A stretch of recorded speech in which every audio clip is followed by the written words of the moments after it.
Undangan apa ya? Gibran mengatakan katanya dia ingin sowan ke paslon 01 dan 03. Mungkin diajak ngopi Pak Anies. Mau ngajak ngopi sama ngajak makan katanya Pak. Ya nanti aja udah beres semua.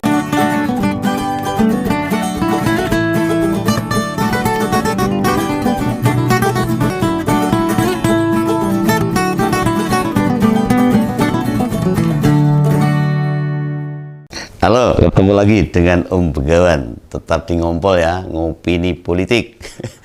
Pokoknya happy terus, jangan sampai sedih, jangan kurangi, pokoknya bahagia panjenengan. Lah ini Om Begawan agak marah, sedih, wanyel gitu. Dulu tahun 2004 ini Om Begawan jadi penyelenggara pemilu itu. Awal pertama kali coblosan langsung, pilihan langsung, tahun 2004 itu. 2005 saya mengawal Pak Jokowi untuk pilkada wali kota Surakarta. Dan sekarang 2024 pemilu acak-acakan, naut-nautan. Di semua daerah banyak masalah. Banyak pelanggaran, banyak kecerobohan. Sampai KPU pusat juga mengakui ada kesalahan. Piye ini? Parah ini, ratusan triliun dibuat mainan sama KPU ini. Nah ini belum masalah belum selesai itu kan belum rampung, masih sampai ke tingkat PPS. Kemarin tuh Gibran menyampaikan bila ingin bertemu sama Pak Ganjar dan Pak Anies. Nah ini saya lagi mikir-mikir ini, tak delok-delok ini, ada apa ini? Dalihnya sih membuka komunikasi. Loh ini bagi Om Begawan ini tentu positif. Baik, namun sepanjang proses real count belum selesai, belum kelar, masih banyak masalah yang harus diselesaikan, masih ubek-ubekan. Ini bukan soal apa-apa loh. Nanti bila belum ada keputusan KPU tentang penetapan perolehan suara pilpres, pikiran masyarakat bisa kemana-mana. Ingat loh, dalam hal ini pasangan Pak Ganjar, Profesor Mahfud, serta Pak Anies dan Caimin masih menunggu hasil akhir loh. Dan masih kacau di beberapa daerah. Penghitungan suara umum kacau deh. Lah kan keinginan Mas Wali itu bisa menimbulkan buah simalakama. Mepet atau memojokkan kedua pesaingnya. Ya, jika mereka menolak, mesti nih para pendukung Prabowo Gibran akan menyebut gak mau mengakui hasil Pilpres. Orang gelem mengakui kekalahan dan sebagainya. Mesti omongannya menyelekit. Problemnya bukan itu, melainkan kita harus memastikan dulu perolehan suaranya. Saat pertemuan yang disampaikan di ruang publik kan semacam menyandera kandidat itu loh. Ini akal-akalan yang terus dilakukan. Ditolak nanti dituduh tidak mau akui kekalahan. Nek ditemui sebagian lain bisa menyebut ternyata 3 kandidat itu hanya main drama. Bukan sedang bertarung di pilpres. Masyarakat tuh pikirannya kan ngendi-ndi. Nek mikirnya ke sono, wah ya luput. Gaya berpolitik Gibran ini sebenarnya memang gawe wirang kok wiring. Atau menyudutkan lawan. Namun logika ini sulit dipahami para pendukungnya. Dan mereka ini asal main hajar saja. Nek wis menang do kemaki. Tapi Begawan santai aja. Saya kan gak punya kepentingan. Saya hanya sekali lagi tetap menyuarakan kebenaran. Tidak berpikir itu Prabowo atau Pak Ganjar atau Pak Anies. Selama itu jalan benar menegakkan konstitusi demokrasi dan demokrasi, Om Begawan akan bela, akan dukung. Nah, di saat unggul versi quick count, apalagi TPN sepertinya tidak akan menggugat hasil Pilpres loh. Mereka malah makin melunjak. Tapi tunggu aja ini, mahasiswa masyarakat yang tetap ingin kebenaran, ingin demokrasi ini benar-benar bersih, pasti akan turun ke jalan dan akan menggugat KPU untuk masalah-masalah yang sekarang sedang ngaut-ngautan ini. Termasuk Begawan mangkel loh ini. Lihat saja komentar haters di Ngompol itu. Wes segala macam omongan hingga isi kebun binatang juga ikut dituliskan. Apa pada lupa nih di Indonesia ini beropini, berpendapat, mengungkapkan pikiran ya tidak dilarang. Monggo saya panjenengan mau hatersnya Om Begawan, mau Ngompol semua boleh. Apa omongan mereka itu? pengen jadi teror supaya tidak ada kritik pada kandidat yang terpilih. Ya sudah apa-apa. Nek gak siap dikritik, suruh mundur aja dari kemenangan Pilpres. Ayo, gaweane Begawan itu memang meluruskan sesuatu yang bengkok, menyampaikan sesuatu yang benar, memberikan pendapat yang sesuai dengan situasi kondisi, dengan kebenaran, tidak fitnah dan tidak hoax. Nah ini atau bila pendukungnya nggak bersedia nyimak konten, ya nggak usah banyak bicara lah. Kembali ke soal rencana Gibran ini. Nah kan statusnya sebagai kepala daerah masih disandang, orang gelem mundur sebagai kepala daerah. Tidak mau mundur jadi wali kota. Jadi selesaikan amanat yang masih dipegang masyarakat kota Solo sana. Lagian selama kampanye kemarin kan Gibran ini kerap pamit, kerap cuti gitu. Saut-sautan. Malah bila tiba jatuh hari Sabtu Minggu, semua acara diwakilkan ke wali kotanya. Wakil wali kotanya itu, kalau tidak salah Pak Teguh. Saya beberapa kali ketemu nih. Jarang sekali Gibran mau nandangi undangan hari libur. Ya ini kendala kepala daerah yang anaknya masih kecil-kecil. Dia kan nggak mau, anaknya nggak kenal bapaknya, soalnya terlalu sibuk kampanye dan sebagainya. Lah nggak ngerti juga ini. Jadi wapres nanti apa ya gitu, kocur gitu. Padahal kita tahu kondisi Prabowo kayak gimana kesehatannya. Apa ya Sabtu Minggu masih tetap punya acara kenegaraan. Ya sepertinya kok orang itu. Nah, tugas-tugas wali kota yang kemarin belum diselesaikan, dituntaskan dulu lah. Agar pas Oktober nanti pelantikan. Nah, sudah dilantik. Sudah tidak lagi ninggal PR di kota Surakarta. Itu.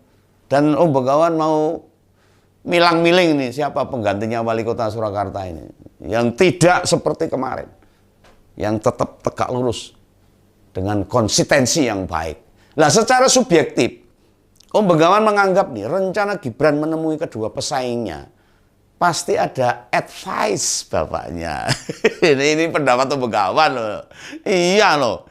Dia itu jagani kubu PDIP, biar nggak nyerimpet-nyerimpet di pemerintah. Atau apa mau ditawari jabatan keduanya itu loh. Ya mungkin begitu. Wah ini bisa jadi nih. Kan dia niru bapaknya, niru Pak Jokowi. Pesaingnya di Pilpres diajak masuk pemerintahan, Pak Prabowo jadikan Menhan, atau Sandiaga Uno jadikan Menteri Pariwisata. Nah ini gimana? Nah kenapa? Kok ngebet banget ketemu? Yang ngebet ketemu itu malah Gibran. Harusnya yang nemui itu Pak Prabowo. Iya no. Kalau bukannya Pak Prabowo malah Gibran yang ngebet ketemu Pak Ganjar sama Pak Anies. Nah, apa Pak Menhan itu masih kesel atau jengkel sama pesaingnya itu waktu debat capres itu. Iya toh.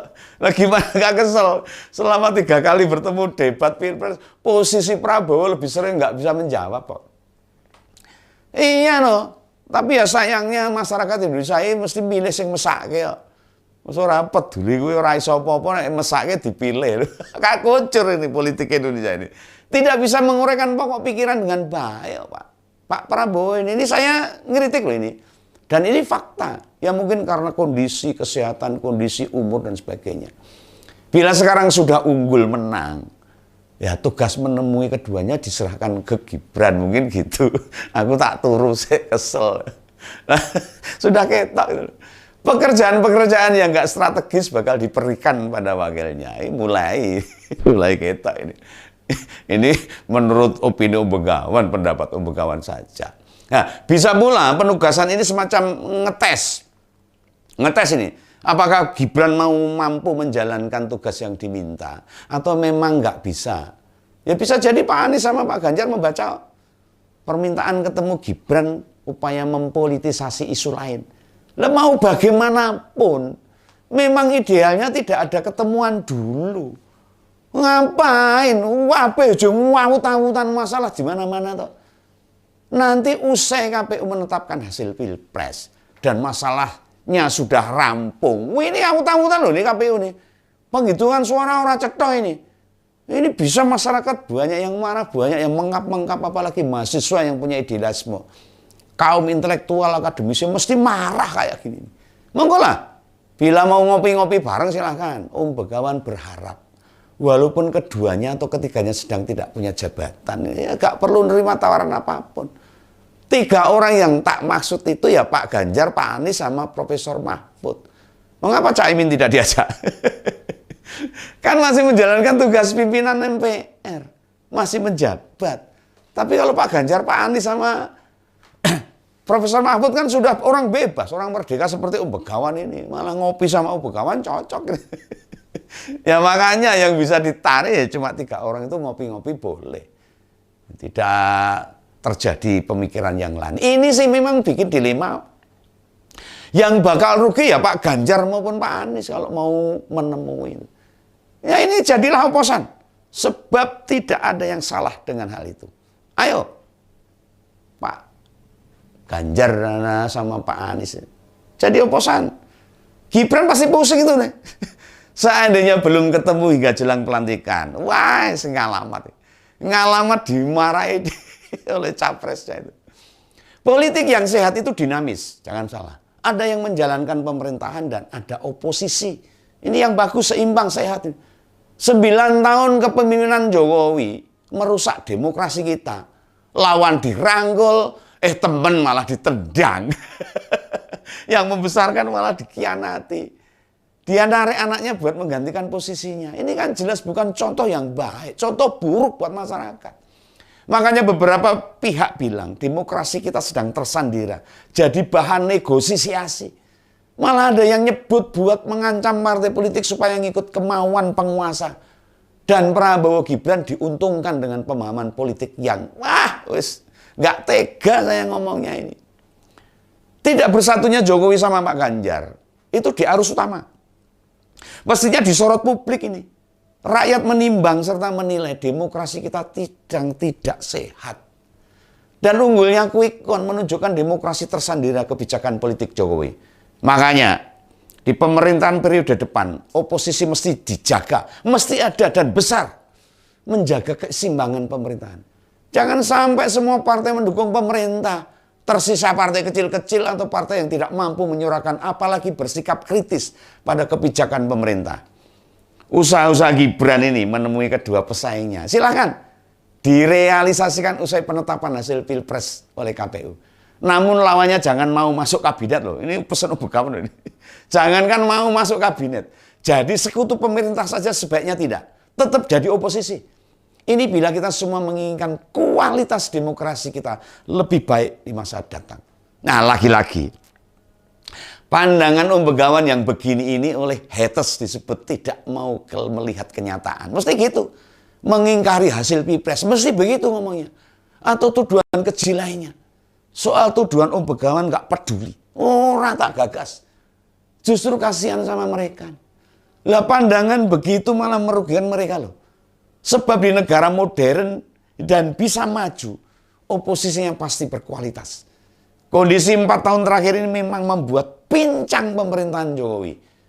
Sayangnya tugas jadi oposan yang diemban PKS dan Demokrat hampir tidak terlihat kiprahnya.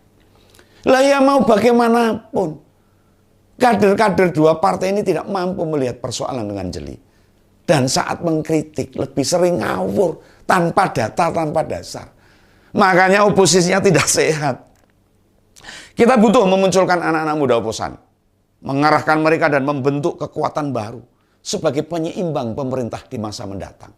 Supaya pemerintah nanti tidak merasa paling benar dan jumawa sendiri.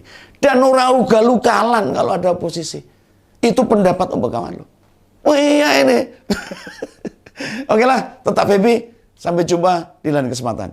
Salam Begawan, salam ngumpul. Dadah.